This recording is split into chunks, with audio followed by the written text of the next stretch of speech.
Surprise, surprise, Trebek. I am back. I'll take New Line Emma for $5,000 of mine. I'm sorry, Mr. Stein, but that's not a category. However, we do have the category of Aubrey Scott's Warner Brothers movie collection, Part 2. And I have 4 movies to show.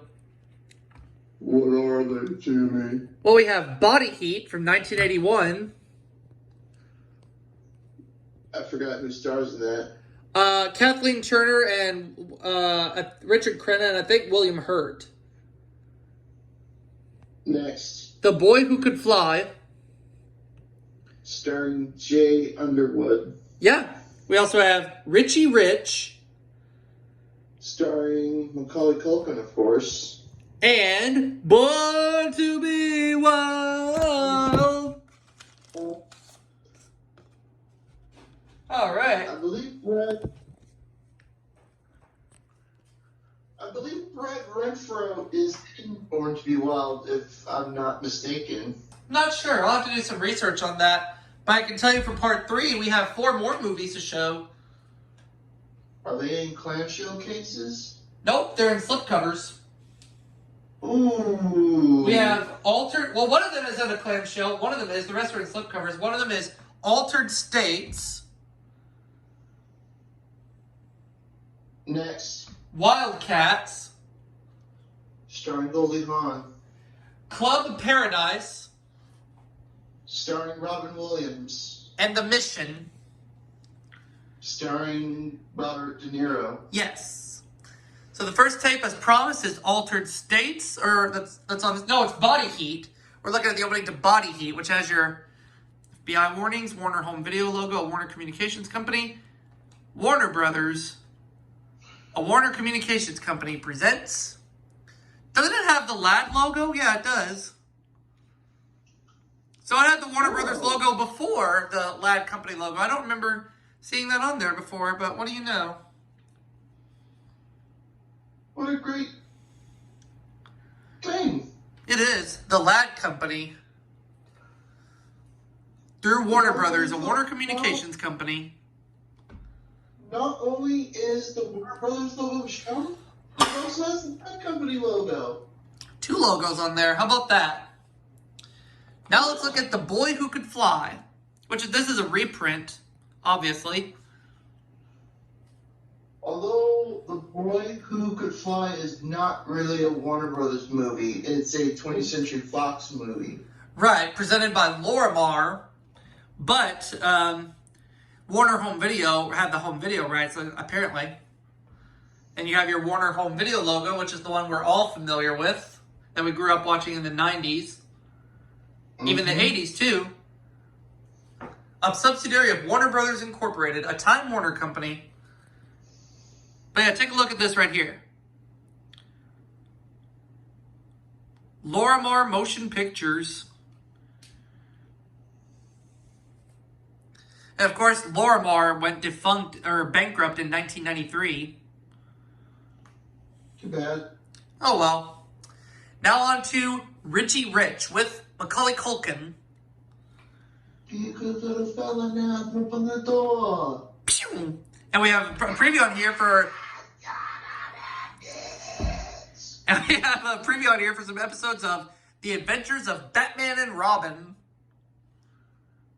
That was a TV show that was on back in the 90s, which I remember watching. I don't think I ever watched that show. And we have a preview on here for Little Giants. I have The Little Giants. It stars Ed O'Neill and Rick Moranis. Yup. And we have a preview on here for Free Willy 2, The Adventure Home. Which is a sequel to Free Willy. Uh-huh.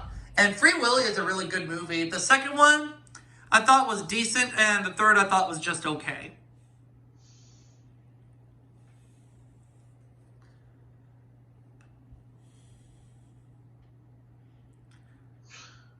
But yeah, when the preview that was shown before this, Little Giants, with Ed O'Neill being one of the stars, he was starring on Married with Children as Al Bundy at the time. Yeah. So, in Little Giants, Ed O'Neill was in a family-friendly film, but Married with Children is a was a not so family-friendly show. There's a preview for Born to Be Wild on here. Born to be wild. So according to what I'm looking at here on the screen, it doesn't look like Brad Redford's in this film. It looks like Will Horneff, Helen Shaver, John C. McGinley, and Peter Boyle. Huh. Well, I always get the feeling that Brad Redford was in Born to be Wild. Well, I know in that year that the film was released, he was in Tom and Huck with Jonathan Taylor Thomas. And we have a preview on here for The Pebble and the Penguin. I have that movie. And there's a promo on here for Six Flags. Did you say Sex Flags, Jimmy? No, Mr. Stein. But no, Six Flags. There's a Six Flags in Arlington, Texas, which I've been to several times, and it's a lot of fun. Cool. And look, they were launching the kids' WB network. WB. Yep. For shows like Animaniacs, Pinky and the Brain.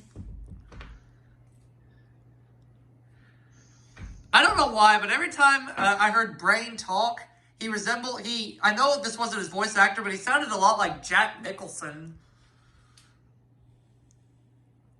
Cool. Yeah, although it's a different actor who voiced him, but he has the personality of Jack Nicholson. And you have your format screen. Before you show the next title, do you want to see my Jack Nicholson impersonation? You mean hear it? Yes. Go ahead. It was a great pleasure working with Michael Keaton on Batman. I bet it was. And we're going to look at one more opening on here, too. Born to Be Wild. Born to be wild. Now, here's a fact. The VHS tape I had, the clamshell on it said PG, but on the tape it said G. It's PG, not G. Right. And there's a trailer on here for The Amazing Panda Adventure.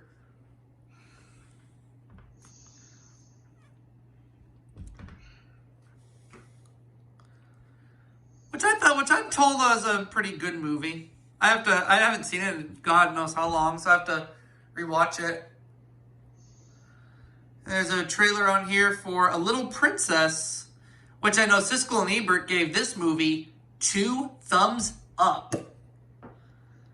Huh. Saying that it was a really good movie, but, Roger Ebert was worried that families might miss this film and overlook it. Huh. That it might have been missed at the theaters, but for the most part, the reviews were positive, and like I said, Siskel and Ebert gave this movie 2 thumbs up. And rightfully so. I've seen this movie before, and it's good. I never saw it. Babies at Play. Wonder what that was about.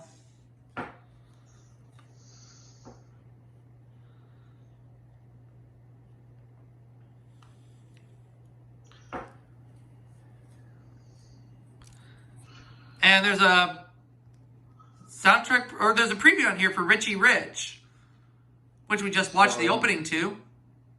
Starring Macaulay Culkin, of course. Oh, yeah. And then another preview for episodes of The Adventures of Batman and Robin. Oh, God. Now, we're talking about the cartoon TV show in the 90s, not the 1997 god-awful film. What saves Batman and Robin? If you ask me, nothing. Does Alicia Silverstone save Batman and Robin? She tries to, but it didn't work for me. What about George Clooney? He did okay, but like I said, the whole story and plot of Batman and Robin was a mess. But, oh well. That's a story for another day. But there's your Warner Brothers Family Entertainment logo. And that'll wrap it up for this part of my Warner Brothers movie collections.